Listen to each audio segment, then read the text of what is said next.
Now are two Americans that know better than anyone the ill effects of Obamacare. They both serve as members of Congress and as physicians and as members of the GOP Doctors Caucus. Georgia Republican Congressman Phil Gingrey and Louisiana Republican Congressman John Fleming.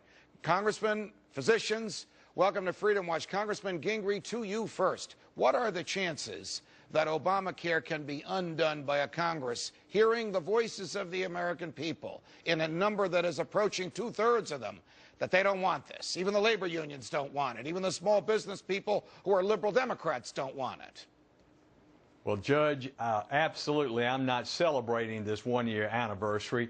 What the president said a year ago was all telling. Why do you think it took 100 years to pass this legislation? It's because Congresses before us didn't want it, because the American people didn't want it.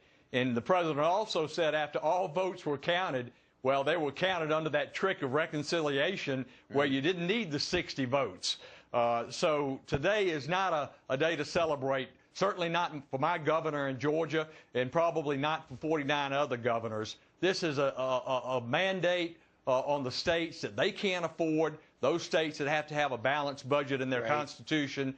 And we just keep printing money. We cut $575 billion out of the Medicare program and then have the audacity, Judge, to send out glossy flyers to Medicare recipients saying how much they've improved the program and yet created another entitlement program. Congressman Fleming, you're a physician. You operated a practice of medicine. You're a small business person.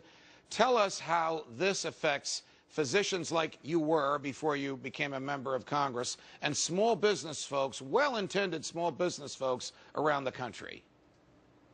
Well, Judge, thanks for having me on. Basically, what this does is put price fixing completely on health care. Providers will be under a board of price fixers in Washington. They'll be unnamed, unaccountable, unelected.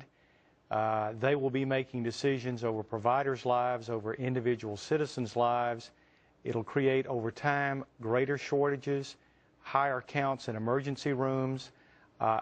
By moving away from the free market, which is efficient, and it serves our citizens by lowering cost and increasing quality, what you'll find is what you find in Canada and the United Kingdom, and that is, over time, less and less access to care.